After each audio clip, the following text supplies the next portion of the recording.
Can you even swim butterfly stroke at all? I can swim butterfly, but breaststroke on the other hand is a no-go. Yeah, my body doesn't move like that.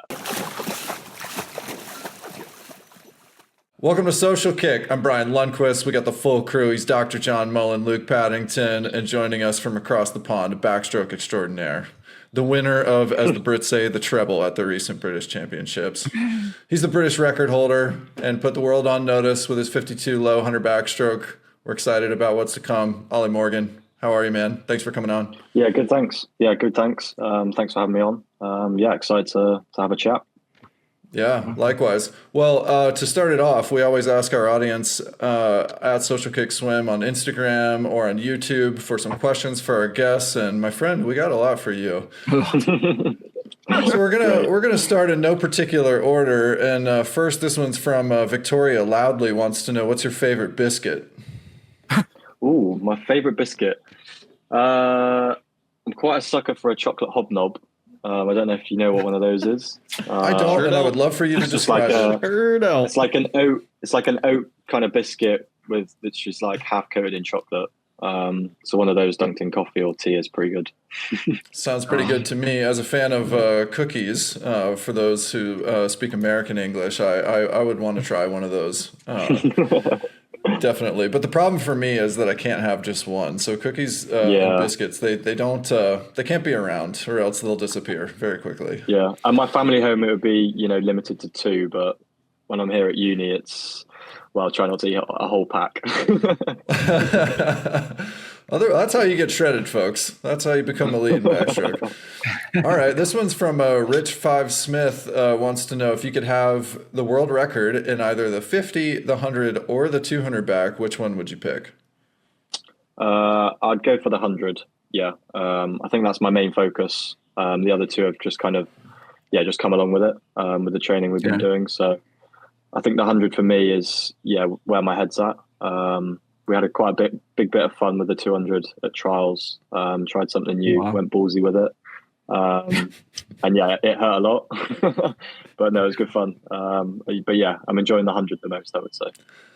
I'll say we'll come back around to that 200 and the 100 from trials, but let's keep going with some of these. Jason04 wants to know your favorite microwave brand. Is this a thing? You got a favorite brand? Favorite microwave brand? I don't even know what brand my microwave is. All right, well, there you go, Jason04. We don't know. How about Harry Swims 28? Your favorite swimming pool in the UK? I'd probably have to go the London pool. As much as the ceiling for backstroke is awful, that's the pool that I've swam the fastest in ever. So yeah, I'd probably give a huge shout out to Ponds Forge in Sheffield when it's short course. People say that's the fastest short course pool in the country. So yeah. What are you looking for in a proper ceiling for backstroke? I guess just like a line to follow, whereas London Aquatic Centre, it's like kind of thin wooden slats that are just like they just, when you're going fast, they just look like you're being hypnotized basically by the ceiling. And the lights aren't in a straight line and things like that. They're just dotted around in circles. So it's a weird concept. Like, it's an Olympic pool and the design of it isn't great for swimmers. Oh man, architects thought they were being all fancy. Okay, last audience one for now. This one's from Alex O'Neill. Have you ever flushed a heart rate monitor down the toilet? Yeah, so Alex is one of our support coaches at uni. Okay. We had a step test to do one morning, so I did the warm up, went to the toilet for a wee, flushed the toilet, and then went to itch my head, and it popped out of my hat, and dropped into the toilet and it went. So yes. Oh, you didn't snatch in there. You didn't reach in there and grab it. It was before I even realized what was going on. It was down the U-bend, so I was like, I'm not putting my hand in there. My goodness. Sure. Just dropping it in. John, has that ever happened to you? Have you ever dropped something in the toilet? Drop a phone in the toilet? I've had a phone in the toilet. You got to reach in and get it. Quick grab. Yep. You got to get it. The thing is, it was like, oh no, I'm not. I have kids. It was for me. Yeah. Okay. Well, and the reason I say that is because nothing's off limits. You know, nothing gross. Kids, yeah. It doesn't matter. Luke has kids. His hands are in the toilet constantly. I have He's just dogs living as well. in the toilet. Dogs are bad, dude. Fuck. Yeah. Your dogs are pretty bad. Your dogs are pretty bad. This might be TMI for our audience, but I went and house sat for Luke a couple years ago and was taking care of his couple dogs while he was out of town for a while. And let's just say his dog had some dingleberries. And I sent Luke a photo and said, "This one's on you, mate, when you get back. I'm not getting in there and cleaning that up." It's all about cleaning it out. On that note, dude, let's come back around to your recent performance at British Trials. Unbelievable. You mentioned how bad the 200 backstroke hurt. Now, actually, my thought on that was, I bet it hurt worse for the other guys because they were the ones who were fading, and you were catching them after not even being at least a half a body length behind at the 150. And obviously, your 100 backstroke, you destroyed everybody. And so you've been on this path of rapid progression over the last few years.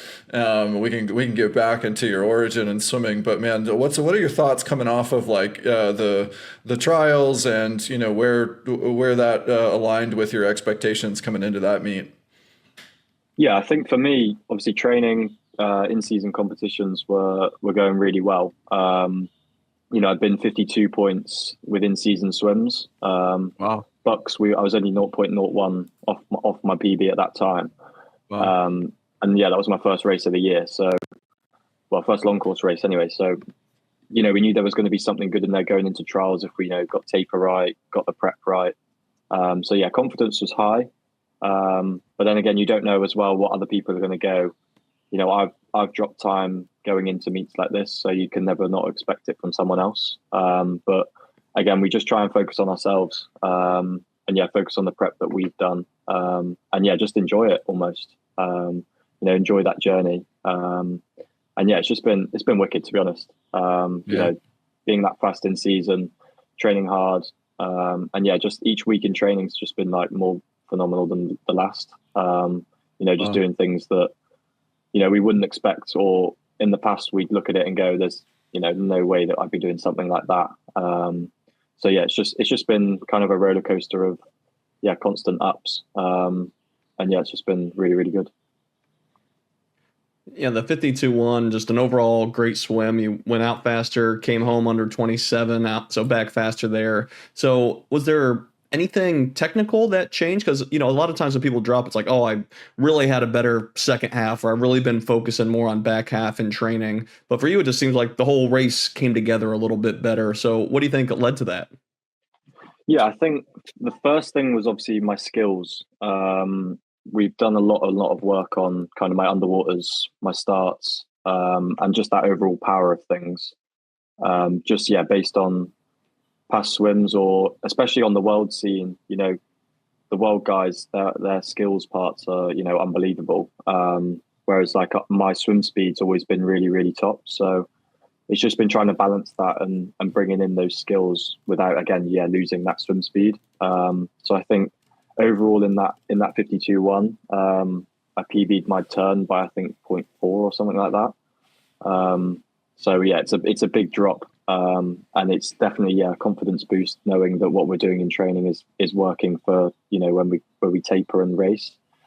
So yeah, again, it's just been fun. And yeah, to be coming back in a 26.8, especially after going out 25.2, it's what we've been training towards, but you never can write off it, happening or not happening. So for it to come together was wicked. And to be honest, we didn't really change too much. I've done a lot of gym work, and we had quite a base block over the winter, post kind of world short course. So I think that had a really good impact on my aerobic system and things like that. So it's just been learning still. And we sat down obviously after the Olympics and kind of decompressed that and worked through then what we're going to do over the next 4 years, which is something I've never done before. We went into the last kind of 3-year cycle, starting off as just an age group swimmer almost. I was swimming 3 times a week. So it was pretty low pressure. I didn't expect to be at an Olympics by the end of my uni course anyway. So I've got one more year here at Birmingham studying. So this year's been just trying to get that done. So there's almost been less of a focus on the swimming because I've had this pressure of trying to get, uni work in and things like that. Just been, busy as a full-time student again. So it has been tough, but again, we almost said at the start of in that meeting that I was going to be slower almost this year, based on what the work we were going to do, what we were going to experiment with. And then so be coming away with 52.1 at my my major meet my progress meet of the year to qualify for Worlds. Yeah, I couldn't have said that was going to happen at the start of the year. So again, it's just confidence. So the summer's looking good. Yeah. Well, let's talk about confidence then, because you went into trials having really good in-season swims, like you said, but you still had to face red hot Johnny Marshall, who just destroyed NCs. You had Greenbank in 200, and you blew these guys away, especially in 100. I mean, how were you feeling behind the blocks, knowing how good Johnny was, for instance? And then how does it feel now, knowing what you did next to some really world-class talent next to you? I think, again, we've always had that focus ever since I joined uni. Me and my coach, Gary, and, all the other staff have always had that focus of just, focusing on ourselves, doing what we can, control, and not really trying to worry about what anyone else is doing. There's been a lot of talk, obviously, over the last kind of 3 years of, who's going to step up as the British backstroker? Can we get someone going 52 points? The last person was Chris Walker-Born, I think in 2014, 2015. So we've not really had anyone, pushing that limit in terms of the world stage. Yeah. So I guess when I first broke through into the 53s, it was like, okay, this could be happening, And I remember us having like a relay camp that year, and they were asking, someone to go 52 points, and everyone's in the room thinking, it seems like a million miles away. And it's just difficult, obviously. But then, you just work on things, and now I'm at a 52 low, and I'm half a second away from a world record. It's getting to that point where it's very exciting, And I think as well, the consistency we've had in terms of racing is, I think now I've got about 12 52 points in my locker over the past 12 months. So again, that's really exciting. It's not just a one-off swim. It's that consistency that we've had at major meets and progress meets, things like that. And then going back to obviously racing Johnny and Luke and the other lads, there is that pressure there. Last year going into Olympic trials, that's the most pressure I've ever felt. Really? I almost threw up the day of my 100 just because there's so much you have to miss out on. Yeah. Whereas this year we kind of had that approach again, where there's that pressure's away. I'm going in as top seed, but what is there that I can control? I can't control what other people are going to swim. It's my lane, do what I can. And to come away with the triple again was pretty exciting. Oh, really exciting. Let's take it back some in your history, because you're talking about pressure and then also running through some of the history with Chris Walker-Hebburn, and obviously you broke Tancock's British record. So these are some monumental figures in history in British swimming, and I think and yet the flip side of that is I read about your history, and it's like it's almost as if you were a late bloomer of sorts, like taking the sport more seriously after, age 18. And then you're like, which makes a lot of sense with the rapid time gains that you seem to be compounding season over season. But like, where did that start? When did you start swimming? How did you, and like, what does that mean in terms of like started to take it more seriously and all of that? So I started kind of obviously learn to swim when I was younger. And then got to kind of club level at 10, 11 years old. Where I'm from in the UK, it's very rural. So the facilities and the opportunities there for, elite sport isn't kind of sustainable. So I was swimming 3, maybe 4 times a week.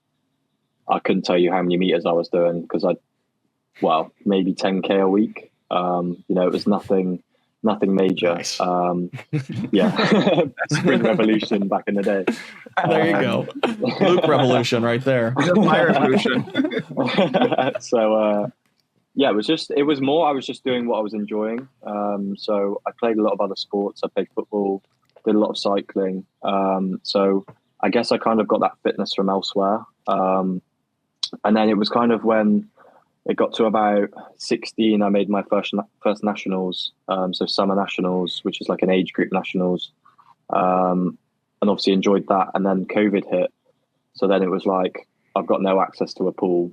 So I didn't swim for that, entire period. Wait, you made your first nationals off of still training 3 times a week, or had you started to train more at that point? No, that was it. Yeah, 3 times a week. Yeah. What did you go then? What was your time at that point, if you recall? So it was long course. I was 16. So I think the 100 I was 59.1. Okay. The 200, I think I went 204. Okay. Yeah. 205. 10K a week. Wow. Again, for someone, swimming not a lot was pretty good quality. And then obviously COVID hit, so I didn't swim. Did a lot of other sports. So I did a lot of cycling then, because where I live again is rural. So I could get out away from kind of the whole COVID thing, and almost have free reign of just going in the woods and cycling pretty much. Nice. And not bumping into people. Ollie, I used to work in the bike industry, and the bike industry totally boomed during COVID. Everybody else were like, "Oh, let's go ride bikes," and then they all tried to sell them afterwards, and it tanked the bike industry. So, and then I obviously joined. So my sister came to Birmingham, so she's 2 years older than me. So that's how I got in contact with Gary, my coach. He obviously saw what I was doing with the little training that I'd done. So he was like, "Oh, you've got to come. I also submitted to go to Bath and to Loughborough. Yeah. Didn't hear anything off them in terms of the coaches. So obviously I then built up this relationship with Gary just through, coming and visiting my sister. So then joined, and it was kind of, joining. I remember my first week of pre-season here in first year, there was a select group of freshers that got picked basically to swim with the current group. The first day we had a double on a Monday, and I did 10K that day. And I was absolutely finished. Absolutely finished. All right, I'm done for the week. Bye. That's it. See you next Monday. I was done. And it was just difficult. It's not something I'd been kind of put in front of. An actual program where you got a group of 20, 30 athletes that. From where I'm from, we had maybe 5 of us that were my age, and the rest were all, it dispersed off in terms of the age groups. So it was a really good environment to be, put into, and, we had to adapt massively. Gary was telling me not to come to sessions because I'd just completely burn out. I struggled a lot with illness, and obviously being around new people, being plonked into a city for the first time as well. You get put in front of so many different distractions and uni work and, mates trying to go on nights out, things like that. And so obviously adapting to that was really difficult. So then I remember, I let loose a little bit in terms of going out, I would say, and, lived that uni experience, I guess, for a bit. And then I remember having a chat with Gary and him basically saying, "You've got this talent, it's not something that I've really ever seen before. Nice. What you've been capable of doing off of the training you've been doing is, it's world class almost."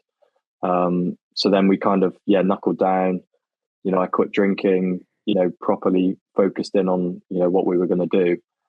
And from there on, it's gone to another level, obviously. And I remember conversations with friends and stuff, people saying, "Oh, why are you not coming out?" Or, "Why are you not doing this?"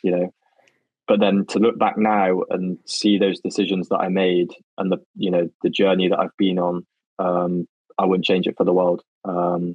It's just been remarkable. And each year it's been, people going, "How are you always PBing and, improving?"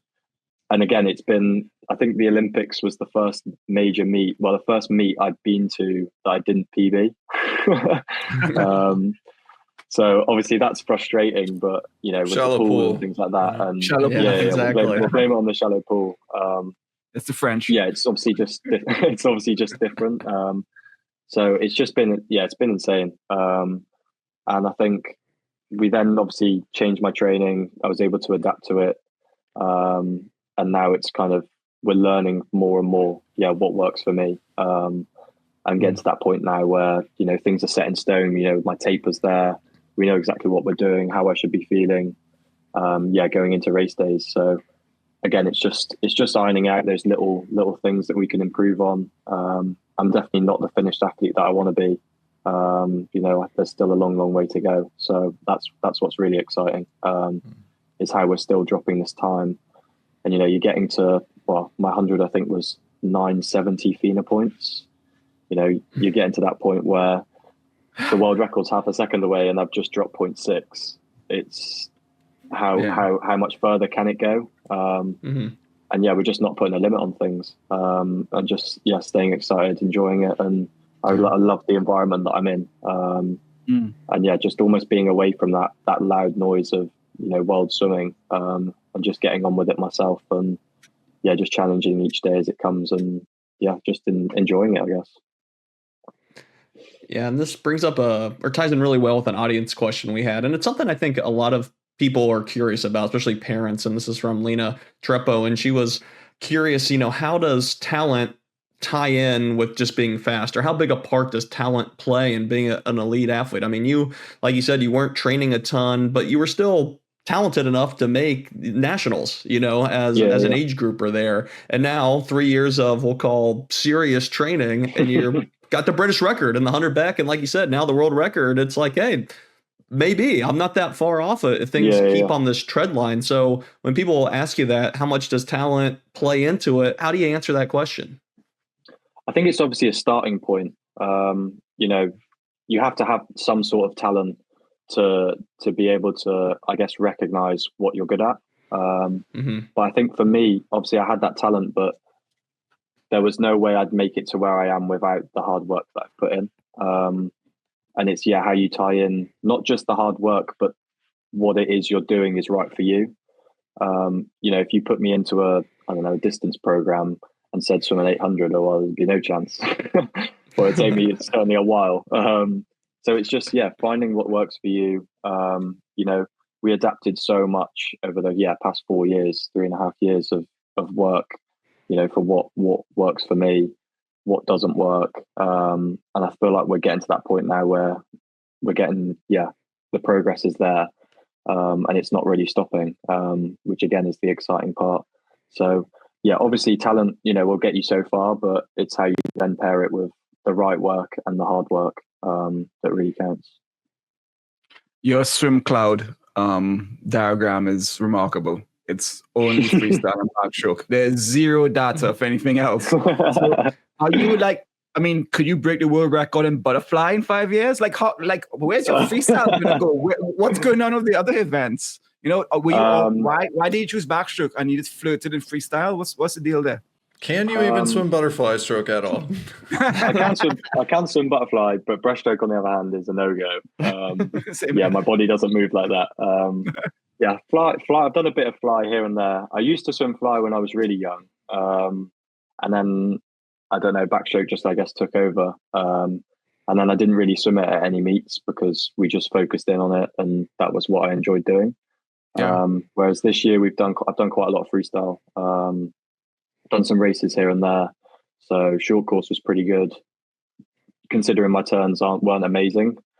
I think I went 47.9 short, which is all right. I think then I led off the relay at Bucks, which is long course, was 49.1, which is obviously in season. So I did that, and then it was like, okay, well, what happened if I could do that when I was tapered, and drop another second, and then you're at 48.1. But the thing was, trials, the 100 free was the same day as 100 back. So that kind of wrote that off, which was annoying. But I swam a regional relay on Monday. So my uni wanted to qualify their relay team for nationals in the summer. And I was meant to be training. So I trained in the morning and I made the decision, I'll just do the 4x1 as a bit of fun. So I anchored it. And considering I'd been back, a week in training, had quite a heavy week, swam that morning. I went a 48.8 from a takeover. which for a non-freestyler is not too bad. Yeah. And I think I was out 22.6 to feet. And then obviously died on the way back, but we don't need to talk about that. Yeah, so I'm doing a bit more freestyle. And obviously with commies next year, that relay kind of opportunity comes about a bit easier. So it's how can we, implement that freestyle bit without it having an impact on my backstroke, and not losing that focus. But again, it's a new challenge as well. And it almost takes that edge off then the backstroke and putting that pressure on myself. And just finding that enjoyment again of something new to challenge, which is always good fun. When you're looking to improve time in swimming, naturally you look at working on your weaknesses and making them your strengths, right? You're like, oh, I need to strengthen this. But I also like this strong idea of leaning in on who you are and what your strengths are. Like Flo Madu says, listen, I'm super strong. I'm going to lean in on that. I'm going to tailor my stroke for that. Like Cam, his core. But you're so young in career at the elite swimming level. Have you figured out what is your strength? Is it a part of your race? Is it a part of your physique, a part of your mindset? What is the strength that you know yet, or do you not know yet? What's your strength in backstroke? Well, one thing, as soon as Gary first saw me swim, it was the hold on the water that I had. So that catch and that efficiency. And before, like when I first started, I hadn't been in the gym before. I think I was about 68 kilos when I first joined uni. There was nothing to me. Like I was 6'2" at 68 kilos. There was literally nothing to me. So it's then pairing that with, putting on size without it creating that resistance and keeping that hold of the water. And credit to, my coaches, my gym coach. He's done a great job with, being able to keep that, obviously the work that we're doing in the pool alongside the heavy gym. It was certainly a really tough thing to adapt to, just because, again, it was something I wasn't used to. But, we've balanced it really well. And it's clearly working. So it was having that power to hold that stroke rate. Looking back at past races when I first started, my stroke rate was so low because I was holding so much water, but I just didn't have that power to really accelerate it. Sure, I guess there's that. A lot of people have said, obviously, my mindset going into it, the arena and things like that. I'm not phased by it. Obviously, my first World Championships, I came away with 9th, and I was only 0.05, I think, from the final. That was my first ever international competition. I didn't do anything as a junior. Stick you in the deep end and see what happens. I just came alive. I loved it. Just walking out in front of a big crowd, against these world-class international athletes that I've never raced before. Just learning it. I love being in the arena. I love racing. It's why we do the sport. And I think that's forgotten sometimes is, you get up every day to train, to work hard. And it's those race days that, the pressure's so high, but you don't do it because you don't want to race that day. You do it because that's when you want to race. That's what I love the sport for. And I guess that's why I fell in love with it was, that racing. And I think as well, you look at juniors, when you go to a junior meet, they have the exact same, facilities as what you do at an Olympic Games. They've got their lane, they've got their block, and it's what you do with it. It's just, I think it's a great sport, from the ground up, grassroots level. I guess it's all there. It's the same all the way through. It's just obviously Olympic Games, you've got a huge crowd that makes a little bit of noise. But it's all learning, and I love being in that arena again. So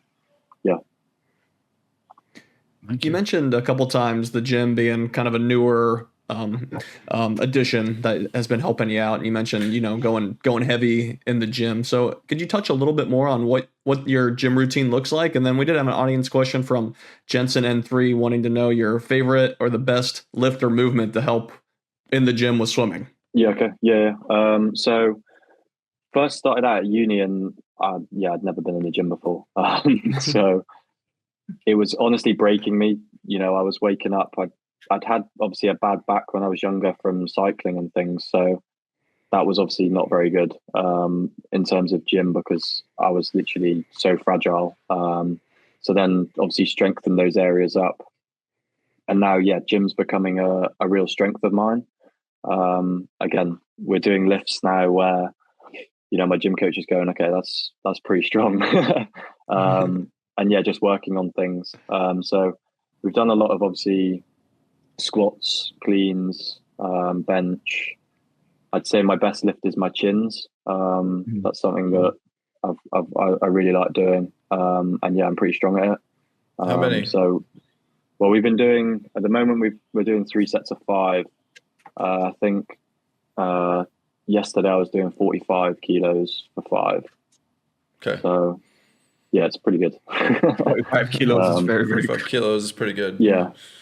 So, but if you just looked at me, my coach a couple of weeks ago, just after trials, got a photo up of me from first year and compared it to the photos from trials, and the difference is crazy. And then you think, okay, that's probably where the times come from. And then do you have a favorite lift or one that you think helps best with swimming? I would say for me, obviously the chins, but then I think cleans as well, that power, that explosiveness, it uses a lot of different muscles. So I'd say those two, would go hand in hand. So you were talking earlier about the cycling, and you mentioned the back issue from cycling too. But I wanted to come back on this transition to kind of assimilating into elite swimming program and building a program around that as one of the fastest backstrokers in the world. I imagine there's some of this mentality of what got you here won't get you there. So you're doing things like building strength, adapting that to the water. That said, someone with history not swimming as much, how are you guys building into the program? And is this a concern of yours of burnout, of overly investing in the swimming side when that's not where you came from? Or do you not have to worry about it as much because you're really loving where you are right now and progressing on that front? Is that part of the discussion at all? I think obviously it's difficult to manage. There's definitely phases in training where you obviously struggle, when you're in a hole and things like that. But I think we always go back to remembering, the success that comes with it. I think that's what gets me through it. And especially I'm close with my family and things. So obviously making them proud. And again, making a living out of it. I remember, if I would looked at myself in first year and said I'd be in this situation, I'd have bitten your hand off. It's my dream, I guess. So I guess it's just remembering where you've come from, and the progress that you've made. But also as well, we kind of have not a low pressure environment. I'm expected to do things in terms of training from my coaches, but it's almost free reign in terms of what we're going to do, and how I'm feeling. If I'm feeding back that I'm really struggling, then he will tell me, we can back off it for a bit or take a day off or, things like that. Just having that, I guess, you're a person at the end of the day. You're not a robot. It's okay to feel certain ways. To be honest, in the past year, I've not missed a single session. And I spoke to my coach. I swam today, and then we had a meeting, just me and my coach, about, upcoming sessions and logistics and things around training. And kind of went over, the last 12 months of how I've changed from first year, where I was, having to message him saying, "Oh, sorry, I missed this session," or, I overslept, or, excuses that now I don't even have to think about. It's just routine, what I have to do. And I just love turning up to training, completing sessions, working hard. Sometimes obviously it's difficult, but I love the journey, to be honest. I guess overtraining is there, but I think we've just found that nice balance of what works for me. And when I first started, I guess in a proper program, we were probably doing 25k a week, maybe 30 if it was if I was lucky. Whereas now it's up to, well, I don't know how much I'm doing at the moment. It's about 40, 45 through 8 swims. So it's just having that balance. And I'm just loving it at the moment, and have been for obviously the past 4 years. So overtraining's, it's there as a physical things, but mentally, I don't think it's on my radar. We've chatted to you for half an hour now, and you've mentioned how much you enjoy your coach and your strength coach and the environment you're in and the university and all that, and that obviously is playing a huge part about it. But also what I find with Team GB from talking to some of the athletes was the camaraderie at the national team level. Like the 800 free relay boys, I mean, what they did from those 2 Olympics was unbelievable, but they kept together and they're supporting and they're checking on each other and they're together. What's it like for you Medley guys now? I mean, you were 4th in Paris, but do you have like a WhatsApp chat? Do you guys support each other? Do you like, come on, let's get this. Let's look at Paris. LA, sorry. Not so much in terms of the Medley. Obviously at the moment it's very much hit and miss in terms of who's where. There's been, obviously, we didn't expect to not have a fly swimmer at the games, really. Duncan swimming fly. It's difficult. And then obviously Adam now, he's taken some time off, but he should be back hopefully for LA, and hopefully for commies maybe next year, things like that. Yeah. Especially with the 50s being added now, it's obviously given him that new hunger. Is he going to have 100 in him, or 50's enough? Hopefully. I'll take a 56 point now anyway, that's for sure. I can't stop thinking about the medley relay needing to have that like camaraderie moment, like that viral clip of Tom Dean and Matt Richards with that newscaster asking them about their third leg. Yeah, but it's just like, I think for us, the medley, we've now got so many young guys coming through. You've got like Jacob Mills going 48.0. There's the fly lad, I can't remember his name, but he was 2nd or 3rd at trials in the 100. Jack Brown. That's, as a youngster, that's unreal. And then Max Morgan in the breaststroke. It's how can we adapt? How can we move those guys forward? Keep them enjoying the sport, keeping them hungry, keeping their feet on the ground, and pushing forward, over the next 3 years. Yeah, and you could have an unbelievable, completely new team in there. So it's exciting, and it's how those guys can, work with the senior guys, and just move forward as a whole. I think as well that the buzz around the Team GB team has been really good. Moving into the Olympics, everyone was getting along, having a laugh, working together. But for me, I'm almost away from it all. I don't train with any other international guys. They're all uni students. So it's obviously, I'm kind of away from that noise, which I do like. But then obviously when we're together as a team, it's difficult to then set into that new kind of environment where you don't really know them on the level everyone else knows each other. So it's just adapting to that. But I think everyone respects obviously what people do. And, you're not going to be sidecasted, because you don't train with certain people or whatever. We're not those type of people. So when we do come together, it's a laugh. And we look to obviously get into those medals. So as disappointing as it was coming fourth, coming together with those boys in that relay was a dream come true for me. I wanted to, that was my dream, was to be in that relay team. And looking back on it now, it's like, really exciting. Especially then looking forward with the guys that are coming through and the current guys. See what we can do. Just a quick comment before you go. It just reminded me of what you just said there about Roland talking about the gold medal relay team from 2004, how they had a really disappointing Worlds. They didn't make the finals of Worlds like a year or two earlier. And they it was disappointing. They came together and they had these young guys coming up and where they're going to go. And they were all over the place. But they kept connecting and encouraging each other. And that camaraderie and that brotherhood got them to where they ended up being gold medal in Athens. Anyway, Brian. Yeah. Well, on that note, I was thinking about your comment earlier, Ollie, about that the Team GB meeting, looking at the backstrokers, going, who's going to go 52?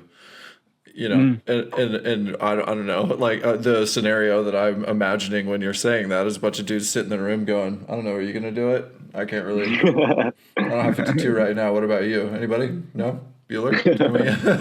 And so, Yeah. but what is kind of the nature of that that sort of expectation or pressure coming from the top down, saying, hey, like we need this. Do you? It sounds like you've adapted to that way, especially not even feeling the pressure, as you mentioned, when you stand behind the blocks and are able to deliver at your first World Championships, are able to make the final at your first Olympic Games, and are kind of on this path of the moment's never too big. So, looking back on that, do you feel like? I mean, there's really not a question left to be answered on that front. You've established yourself as, okay, you're the A backstroker. We've got one. We got a guy. Sick. We got a guy. Let's not miss Petey's window, and we're gonna deliver now. Yeah, I think for me, when I first obviously broke into that British team, there was a lot of people saying, "Oh, can you do this? Can you do that?"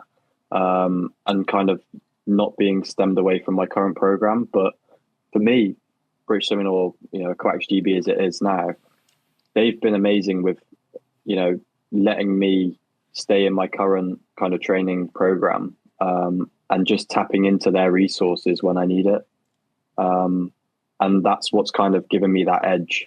Is I've been able to stay within my current program and use their resources to improve, say, my starts, my turns.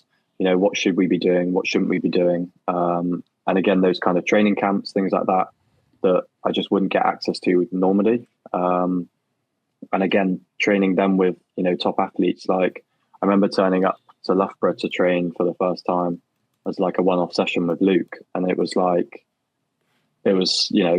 nothing I would have ever expected to be doing. And then, being on relay camps and things like that with them. And it was just kind of almost living in a dream. And now it's like I'm one of those athletes that people look up to. So it's just been balancing things and using those resources when and when we need to, and if we need to. So for me, there's not been too much noise from them in terms of moving away from Birmingham and moving to a performance center or things like that, because they obviously recognize the work that we're doing is working. And that I'm happy as a person, a swimmer, an athlete, and they're just like keep doing what you're doing, there's obviously a lot of other lads coming through now in terms of the 100, especially. That's the fastest 100 backfield we've had as a British cohort in some time. I think that the time that came sixth would have won it 2 years ago. So wow. It's coming a long way, and I think we just needed, someone to go that little bit faster than what other people were going. And now it's kind of just bringing everyone along. So having that depth, having that level is great, especially in terms of, world competitions, international competitions, where you can have those backup relay swimmers to, get the job done in the heats. And then you can look towards the final being fresh and, looking into the medals. So again, it's just exciting. Yeah, they're like, hey, we might not be spotting US and China second half on the backstroke leg. You do whatever you want, Ollie. Yeah. We're in it. We're in the mix. Are you living like a monk up there? What else is going on? What do you do? What do you do that's not swimming related? Play a lot of golf here and there. Currently trying to get my studies done, obviously. So I submitted my last essay on Tuesday. Just got my dissertation to finish now. So it's an 8,000 word document, I guess, of work. So trying to get that done, ready for the summer, basically. Life's been busy. Traveling home to see family, obviously going to swim meets, training, and I've been playing golf a bit here on the side. So that's becoming a bit of an expensive hobby. We just talked to author and former U.S. national teamer Becca Mann on the pod, and she her first draft of her novel was 120K, and she reduced it down to 90,000 words for the final draft. So just keep on going, man. Just let's Christ, let's 8x. That makes my 8,000 words sound like a blurb on the back page. Listen, let's just 10x that dissertation and maybe you can monetize it. All right. What's the golf handicap? I'm currently playing off 12, so it's getting there. I've not been playing for too long, so my housemate at the moment, he obviously kind of got me into it, I guess. And then now he's kind of annoyed because I've got a bit better than him. And he's like, how have you done that? Yeah, we had a question from your housemates on which one was your favorite housemate. I'm trying to find it. I said I'm not going to comment on that. I got 2 questions about that. Yeah, 2 of them were like, well, Sam was like, oh yeah, me and Colleen have put in a question about who's your favorite housemate, and I was like, oh, it's going to come up, isn't it? But no comment, not saying anything. They're all equal. Well, yeah, we'll leave you guys to your own issues as housemates. But back to the pool, you were talking about working on skills, and I was mentioning earlier with these guys, me doing a backstroke start nowadays, I'm like fearful and horrible about smacking my back and just don't have the mobility like I used to. So, do you have any tips or things that have helped you improve your backstroke start and like work on your entry and finding your line? In terms of drills, for me, it's just been repeating it, and especially videoing yourself and looking back at what you've done, and then just adapting it from there. Again, that's something that's one of my strengths is when we see something that's not quite right or that we can improve, I'm able to adapt it so quickly and learn that movement, almost first time. So yeah, my starts have come a long way. And again, it's almost looking into, when you're pushing off the wall, not just trying to drive out as fast as possible, but having like a double drive almost. So, you get your arms out and then you drive into the pool rather than up, or, you don't want to be driving up because then you come down pretty quickly. So for me, there's still things to work on. I certainly need to work on like my head position, which is something we worked on going into trials. And yeah, holding that line then through the water. And yeah, I PB'd my starts by I think 0.2. So it's clearly working what we're working on. So again, it's looking at what the world guys are doing. They've got the best starts and trying to almost carbon copy it and change it to what works for me. Yeah. So for head position, are you wanting to be one of these people that's like starting with their head all the way back? Not quite that, but for me, it's always been trying not to tuck my chin in when I'm entering the water. Old photos of me, entering the water, I've got my chin tucked into my chest, and obviously then your head's creating so much resistance. So it's just been trying to adapt that and not just be able to do it in training, but again, do it in a race when you're not actually having to think about it and doing it, just on your own back. We've always said if you're not doing it perfect in training, it's not going to happen in a race. Or if you're having to think about it in a race, then it's too late. And that's already 0.1, 0.2 of a second that you're losing just thinking about things. I want to get a little nerdy about something else as well, because you mentioned earlier, and we had an audience question from Caleb Eastman about how do you get a nice backstroke pull and keep up good tempo for the hole. You've touched on that, right? You said your strength is your hold in the water. You put on weight. You want to make sure you're not rushing past through that. A couple of weeks ago, I was in Trinidad and I was looking at this young swimmer's backstroke pull underwater. And she had a really, really good catch, really good hold. Almost like Mike Bottom told us that he used to teach where your hand lands, you try for it to like stay in that spot and your body goes past that line, right? So you're not slipping, you're not moving backwards at all. What are you working on? What do you visualize? What's a good drill for you to make sure you're landing the right place, the right angle, the right depth? You're not shimmying. You're not too far out. You're not too far in. What is the Ollie Morgan like? I know if I do this, I nail a really good catch and hold, and I hold that water, so that I move past it. We do a lot of single arm stuff. The main thing for me was working on my hand entry, and not being fingertip first and being in line with the shoulder, for instance. So I still do so much work on that, every session. For me on the catch, it's more been the tempo of it, and my kind of wrist position. We noticed that sometimes my wrist was dropping back, and obviously that was then I was slipping water through my hand and not holding onto it.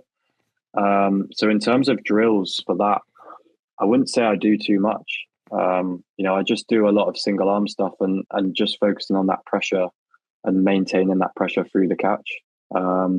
We do a kickboard drill where you hold the kickboard and you use the kickboard to get you in that position there, which I find quite helpful. And then like hand paddles, I use a lot of hand paddles. Finnis do some like wrist supported hand paddles. I think they're called bolster paddles maybe, which we use quite a lot for that, just to keep my wrist in that, perfect position. I don't think they're actually made for backstroke. I think they're made for freestyle really, but obviously it adapted my hand entry when I was using them. I couldn't get in the right position, but when we were just focusing on that catch, it was what worked. So yeah, it's just been adapting things into what works. But for me, the catch has never really been a problem. And for me, stroke rate wise, I don't really have to think about the recovery phase of my stroke. The tempo more comes from how I'm holding the water. And that's my focus in a race, is holding the water rather than how fast my arms are going around. Which is then when I find I'm slipping. We got the opportunity to play with the Destro Power Tower, and what I liked about the Power Tower, I didn't do any backstroke, but I did a lot of freestyle with it, and I really liked how it really set my catch up really well in the freestyle, and it was a consistent like power feeling on it. So I no matter how I didn't slip like a band with slip, or it just feel a lot more consistent in the power. Do you do any racks training for backstroke and to work on getting that power and simulating more power with power? So we don't have any racks. So there's no racks within my program whatsoever. At one point we were doing a bit of bungee work, but mainly we use a lot of kick socks and parachutes. So the kick socks I find, especially for my underwaters, is it helps me get into the right tempo. And we've started now, trials was the first time I've ever done it within a race warm-up. So I'd literally just do 25, 15 underwater with the socks, and then I'd do a 15 dead start back into the wall, basically. And I would just find that, and then as soon as I took them off, I'd just be able to get that feeling right, that tempo, the feel of it. And then now, since trials, we've started implementing parachutes a bit more for my underwater kicks and things, and that hypoxic element, but with a parachute. So things are obviously looking exciting now, where I think I did a 25 under with a shoot at 15 seconds. And some of the other guys are like, I could do that without a shoot. So Luke it's can't even getting to the do it point without now. a shoot.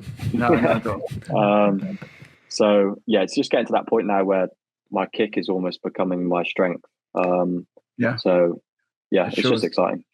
I started messing around with socks recently. Maybe I just have a shitty brand. I don't even know what they are, but mine fall off all the time when I try to sprint kick. And I'm sure your kick's way faster than mine. So any tips there, or does that happen to other people? I can't remember what brand we got sent. So I sent someone an email, this brand, and they sorted out the whole team with some. I think it's like Aquavolo maybe. But we've not had any issues whatsoever with them. They definitely work. They're horrible. They were much worse than I expected when I put them on. I was like, oh my god. It's somewhat frustrating when Gary's like, because Gary used to swim. He used to be a 200 fly swimmer, and I don't think he's ever worn socks before, so he doesn't realize quite how hard it is. And I remember like the first session, he was like, right, 200 kick with socks. We were like, I was give like, me 10 minutes. Gary, that's genuinely impossible. Like, and then we started doing like just flutter kick with them, and I was just barely moving forward. Whereas now we do like 25s kick with them, 50s kick with them. You know, people are just getting better at things, so it's just becoming easier. But I think when we do like a 25 kick with socks, if it's fly kick, we're doing about 40 kicks for a 25 meter pool. You know, it's tough, but it works. Yeah, I feel like ignorant to this too because I've never tried them, but I know how many swimmers we've had on who have mentioned kicks or mentioned the socks, and every time they mention the socks, it's like this source of dread. You know, oh my god, the socks, they're so terrible. And the only thing that I have close to that is swimming with shoes, and I felt the same way when I'm kicking with shoes on in the water. Nowhere, cannot move forward. Yeah. Like, how is this even possible? That's basically the feeling. It just feels like you've got no feet. Mm-hmm. Shout out to Cal Sockwell swimming with massive Crocs. He did something like that. Yes. Yeah, it was funny. Yeah, I'm looking forward to him and Adam's race. Yeah, I heard about that. Oh, yeah. That'd be funny. He's training for it. Before we jump into rapid, I just want to underline something you've mentioned a couple of times, but I don't think the audience realizes, and I want to ask you about this. I had to Dare Google where you you're shame from. our audience? Yeah. No, well, I didn't understand this because we haven't said this, but you've mentioned where you're from and where you grew up and access to pools and what have you. Is it true that you're from Bishop's Castle, Shropshire?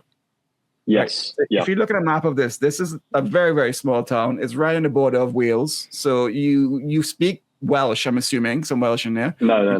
Not at all? Okay. But going from there to Birmingham's a fantastic squad. I mean, place to be. It's a beautiful city. It's really, really big. It's not London, but it's right up there. But what a change for you, like you mentioned.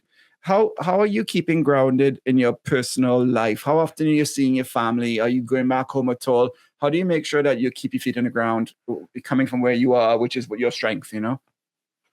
Yeah. And Luke, are you low-key saying he's from a not a beautiful area? I didn't say beautiful. I said snow. You're like, oh yeah, this area is a beautiful city. A lot going on. Then there's this area.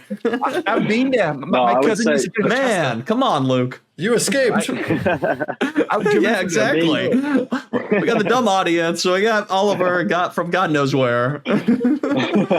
Let's talk shit about this real quick, John. Luke made it out of Trinidad. Trinidad's terrible. I don't know how you made it out of there. I don't know. Have you heard soca music? It's pretty good lately.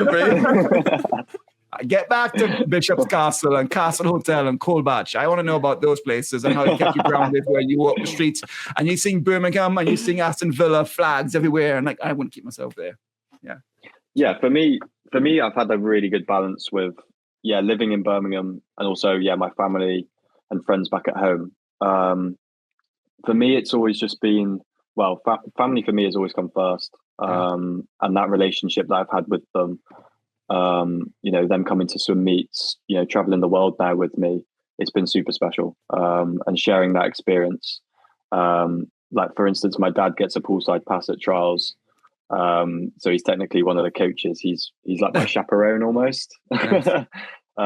So we're all really close. And for me, going home is almost like a health retreat. I go home, it's super quiet. Where I live in this little village, there's no street lights. You could go for a walk and, not bump into anyone for hours almost. I'm from a farming family as well. So back in COVID, I was milking cows for my granddad. Life was pretty different back then. Yeah. And for me, it's just been the same. Nothing's really changed. Obviously going home and, seeing people and being seen almost as this like celebrity and things. And people always say, how are you so grounded? How are you, so humble? And it's really just quite easy. It's just who I am. And I was speaking to Gary earlier and he was saying, so when I went to regionals, loads of people coming up to me asking me for photos and autographs. Yeah. And Alex, the support coach, was there. And one of his swimmers said, oh, how are you so, down to earth with Ollie and all of this? And he was like, well, he's just a normal guy. And that's definitely something I learned transitioning into the British team was these guys are just normal. You know, Yeah. they're normal people. They've all had, you know, normal childhoods. You know, it's just the fact that we're pretty good at swimming that, you know, you get this success. So it's just been, staying, you know, the same old me, I guess. And just, loving the journey, but remembering, where I've come from and those people that have helped me along the way. We have like a WhatsApp chat with loads of family friends and stuff that, you know, all say well done after swim meets, and my sister will post all my results and things on there. And that's, you know, amazing to see, and to read back. You know, I'm not the most vocal on the chat because, you know, I've got a job to do, but seeing those messages and seeing, you know, the impact that it has on people, you know, what I'm doing is really special. So it's nice then to go home and see those people and I guess appreciate and then show your gratitude to them rather than just a text message. You know, it's hard to get across into words, you know, the support that they give me over a text. What's the silliest question or comment that you've seen on that group text thread though with the fam? Christ. Here's the context. Well, I was going to say my grandmother used to call my swim cap a helmet. She said, "What color helmet did you wear?" She's like, you can't help but laugh at it because they're just a little disconnected, but it's like it's just all love, you know. Yeah. There's one guy that always sends. So one of my dad's best mates always sends me. I can't remember who it is, but I have this look-alike apparently, but I don't really look anything like him. And then, other than that, there's not really too much. I couldn't think of any off the top of my head, but sometimes it is a good laugh to read through, you know, messages and things, and people just constantly being gobsmacked at the fact that I've dropped even more time. Yeah. I don't know. They all know what those times mean. They're like, "Oh, geez, 52-1. Yeah. That's perfect." And sometimes obviously, people don't have that understanding of what things mean. So then it's like, okay, we're half a second away from a world record here, and they're like, oh wow. So it's always good. Yeah. Then they say, "So you're going to get it next week, right? Half a second. That's nothing." Yeah. It doesn't work like that, unfortunately. They're just in it because they get to make posters at the meets, you know? Yeah. All right, man. We got some rapid fire to wrap up. What's the hardest race in swimming? 2 back. Mm-hmm. Olympic gold or world record? Olympic gold. Earlier, you said you dropped a tempo trainer during a break, so I don't know about this, but do you wee in the pool? Yes. Not too often, but in the middle of the main set, maybe, yeah. There you go.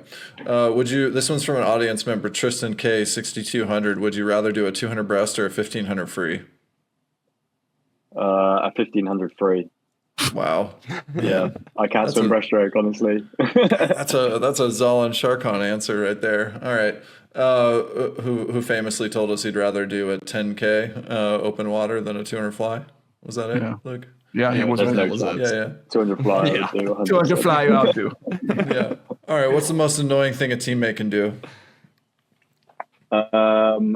Chatting too much in between like reps when you're meant to be, you know, dying. I'll be there panting and people will be chatting away and you're like, what the hell? How are you doing that? All right. When Ollie puts the socks on, it's time to focus. 3 phone apps. You only get to keep 3.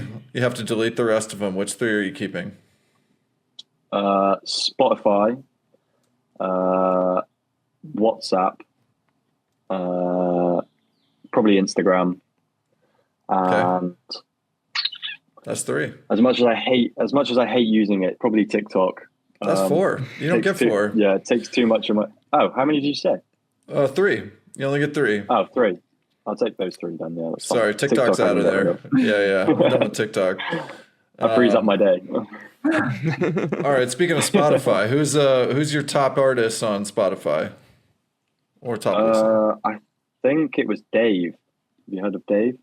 Dave. So he's like a UK kind of rap. That's what I listen to when I walk out to swim. Couldn't tell you why, but it works for me. Cool. So.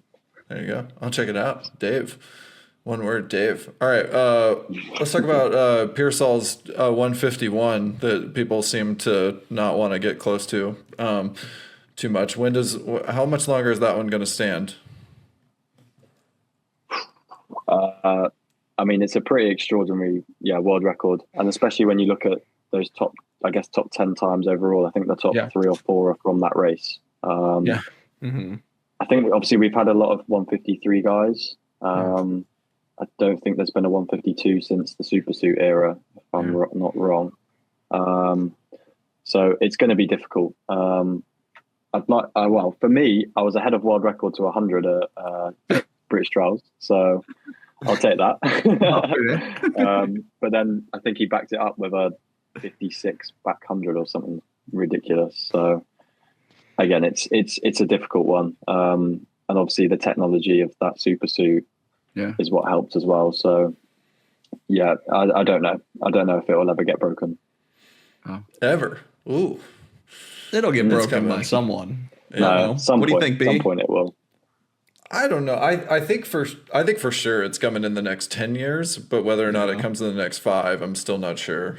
But I don't know. I mean, Hubie's pretty solid right now, and if he keeps on the training program that a lot of the Bowman athletes seem to be on, I feel like he's probably the best bet, at least at this moment. All right, Ollie, what's the best race that you've ever seen live? I got to witness the Pan 100 free world record. I mean, that for me was pretty extraordinary, how you step into the best freestyle field there's ever been, and you drop everyone by a second, by a body length.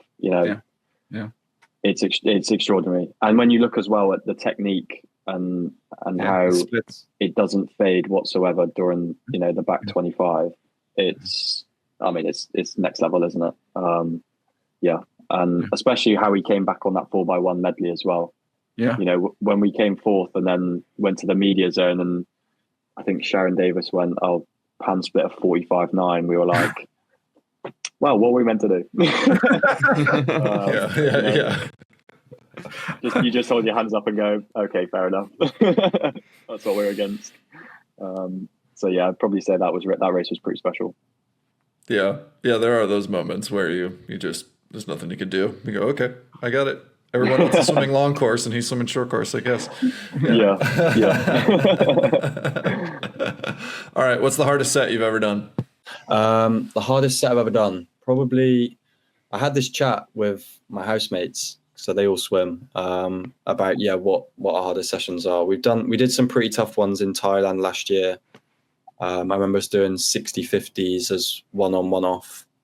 And I remember Mel saying, let's try and hold like 200 pace stuff. And me and Luke took that as, we're going to race on every single one. We were 26s, 27s pretty much through the entire thing. But for me, I would probably say our Saturday sessions here. So we go short course, lactate tolerance and production. So sometimes it'll just be 6-1s max, 6 minutes. And by like the third one, your body's going, I can't do this any longer. But that's definitely one of my strengths, is I don't drop off whatsoever. I think a couple weeks before taper started, we went 6-1s. And I think from the first to the last one, I dropped half a second. Whoa. Wow. So I couldn't tell you, maybe I'm going too slow on the first one, but I think I was PB +1 on the first, and then held it through the entire session. So my teammates, watch me through those sessions, and they're like, "How is this guy doing that?" And for me, it feels like I'm absolutely dying, and then I touch the wall, and Gary's like, and I'm like, okay, that's pretty good. So we did a set like that, and we were told we were 6-1/50 for us, and we were told go nuts out the first 25. The idea was to produce lactic as soon as possible and see how long you could tolerate it. Is that how you would swim it as well? You just go all out, or are you swimming a hard 100? No, for me, from the first one, as soon as he sets us off, that's it. It's max from there on in. And as much as it hurts, that's what gets you there. As hard as those sessions are, I love doing them. So I think tomorrow we've got 350s kind of production into 3-1s tolerance. So as a first lactate set of the cycle, it's pretty tough. But I love those sorts of sessions. Nuts out. That's what gets you there. Yeah. Yeah. My physiology can't imagine what you just described being capable of doing, for the record. Because as you described, by number 3, I'm done. 100% on the first one. The second one is like, okay, here we go. And by the end of number 2, the lactate levels are peaking. And I am just like choking on that lactic acid sitting on the side of the pool. Like, please don't make me do another one. Can't get out. Yeah. I mean, I would say for the past, 2 years, 3 years, I think I've thrown up probably every Saturday.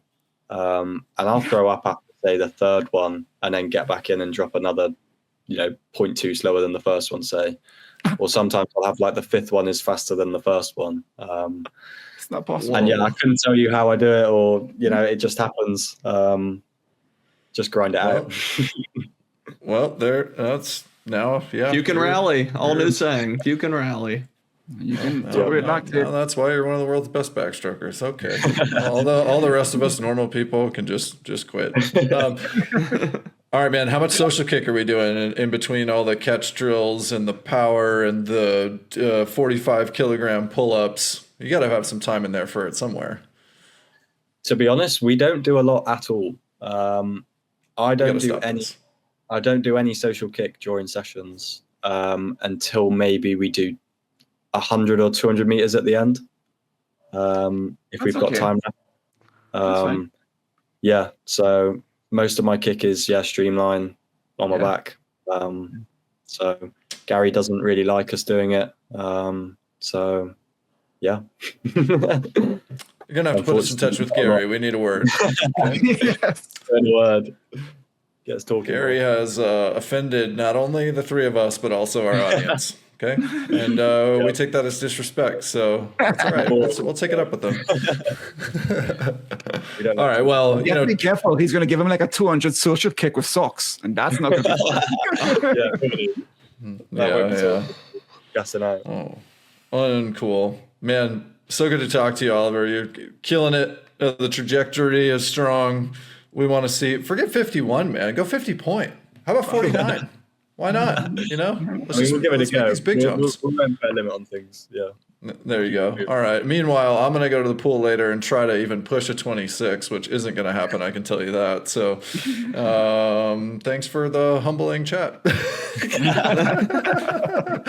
Seriously, thanks for hanging out, man. Fun to chat. Thank you. All right. That's it for this episode of Social Kick. We'll see you next time. See ya. Hey everyone, thanks for hanging out with us. If you enjoyed this episode of Social Kick and you'd like to see more, subscribe to the channel. And we love talking swimming. We'd love to talk about swimming with you. So leave us a comment and we'll see you next time.